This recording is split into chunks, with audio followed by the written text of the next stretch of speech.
It was a quiet Tuesday night when my phone lit up on the counter. A message from Mom.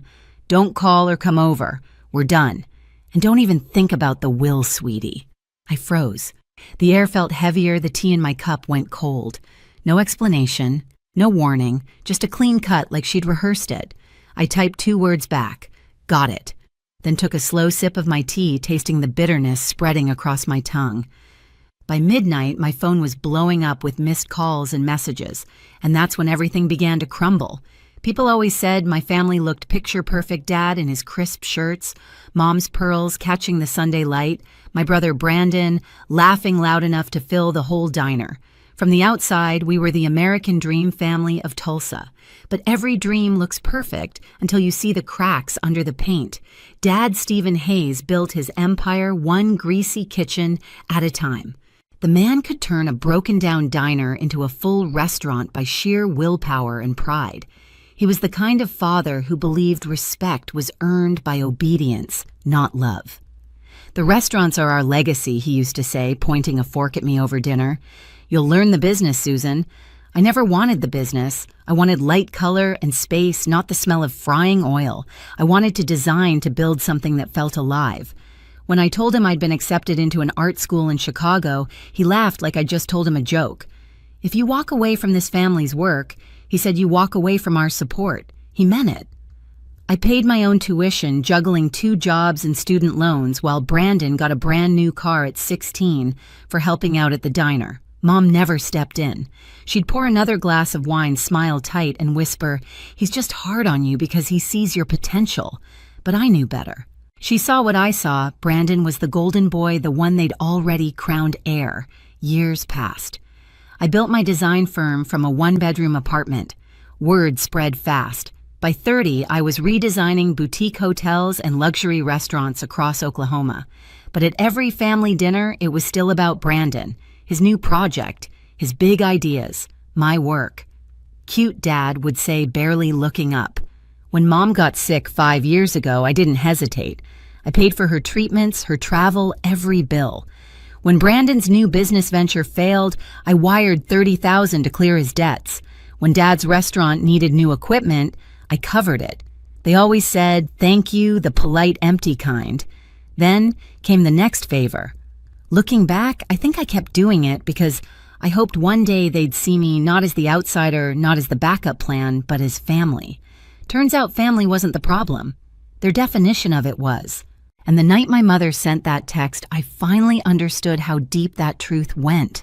It started with a family meeting that felt more like a courtroom. Dad called it a discussion about the future. I should have known that meant Brandon's future, not mine. They gathered around the long dining table, the one lined with framed photos of Brandon holding trophies and ribbon cuttings from Dad's restaurants. I stood at the end, laptop open, ready to present my proposal, a sustainable design firm that could partner with hotels and restaurants across the state. Eco-friendly materials, long-term savings, a real plan, not a dream. I spoke for maybe 5 minutes before Dad interrupted. "You think hotels care about recycled wood?" he said, voice flat but sharp enough to slice. "They want cheap, not fancy experiments." Brandon chuckled without looking up from his phone. "Yeah, why don't you stick to decorating houses, sis?" Mom stood by the counter, pretending to rearrange napkins, avoiding my eyes. My hands trembled under the table.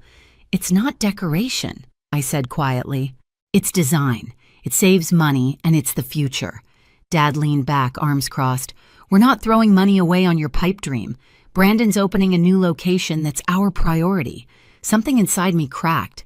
Years of sacrifice, the bills I'd paid, the nights I stayed awake worrying about Mom's treatments, all of it meant nothing.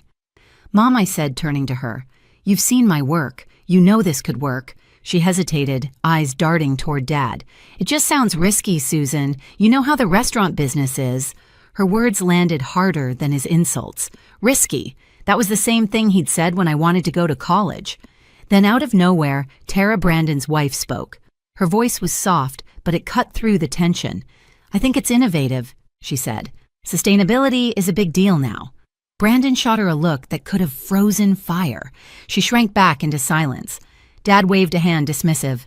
"Enough. Meeting over." As I packed up my laptop, I caught Tara's eyes. She mouthed something that stopped me cold. "I need to tell you something." Later that night, she found me in the driveway. Her voice shook.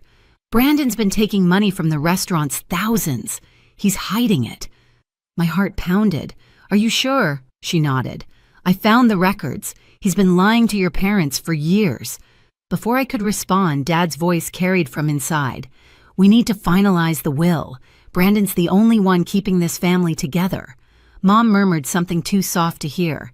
Then Dad again, firm and final. "Susan's off doing her own thing. She doesn't care about us." And right there in the dark of my parents' driveway, I realized how wrong I'd been. The betrayal wasn't coming. It had already happened. The next morning, my phone buzzed before sunrise. A new message from Mom. "Don't call or come over. We're done.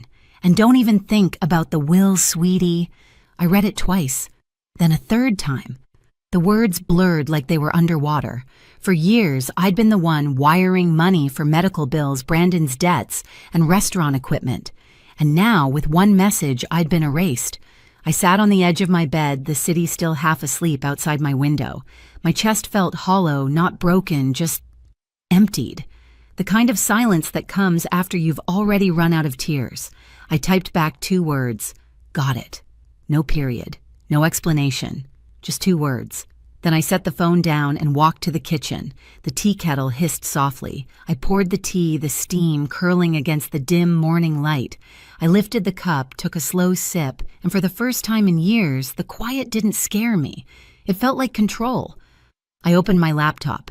My banking app blinked awake. One by one, I canceled everything.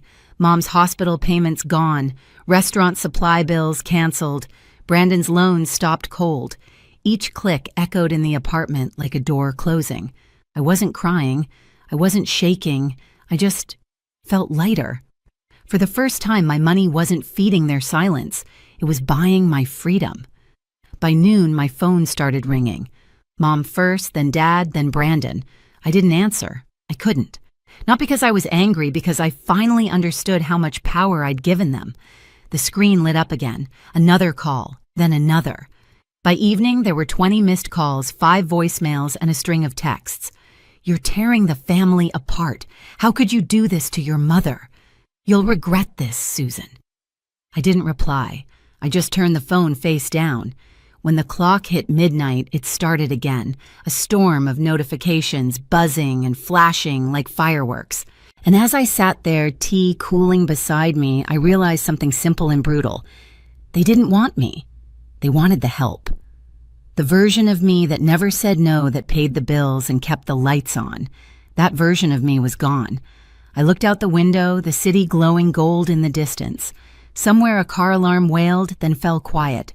"I'm done," I whispered, not to them but to myself. And for the first time, I actually believed it. By morning, the storm hadn't passed. It had only changed shape.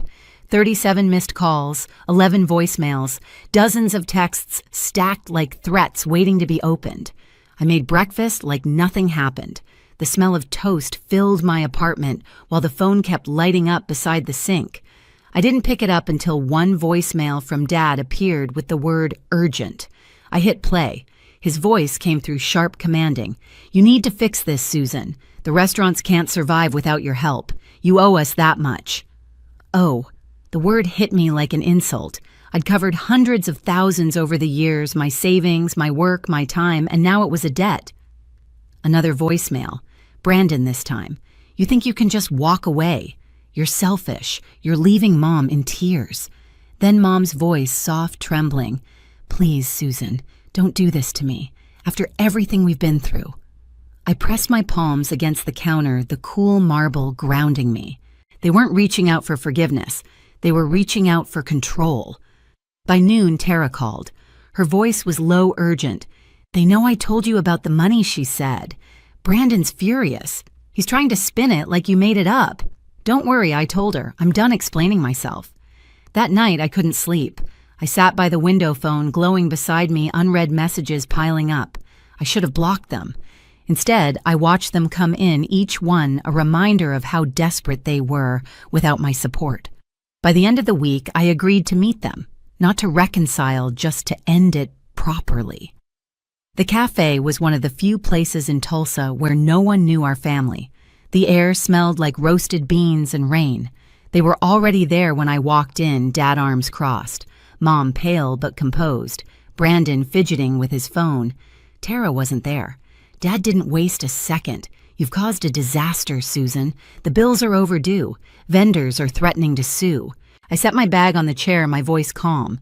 That's not my problem anymore. Brandon leaned forward, sneering. You think you're better than us now, don't you? Just because you play with paint and fancy furniture? I met his stare. Design, Brandon. The word you're looking for is design. He laughed, shaking his head. You've always been dramatic. You love attention, I cut him off. You stole from the restaurants. The words stopped him cold. Dad's brow furrowed. What are you talking about? Tara told me everything I said. The hidden accounts, the money that vanished. Brandon's jaw tightened. She's lying. She found the records. I replied, my tone flat. And you know it. Dad turned to him, eyes narrowing. Is that true? Brandon stood abruptly. You believe her over me. She's been jealous since high school enough. I said quietly. This isn't about jealousy. It's about respect and honesty. Two things I never got from this family. Mom's voice trembled. Susan, don't do this. We can talk. I looked at her.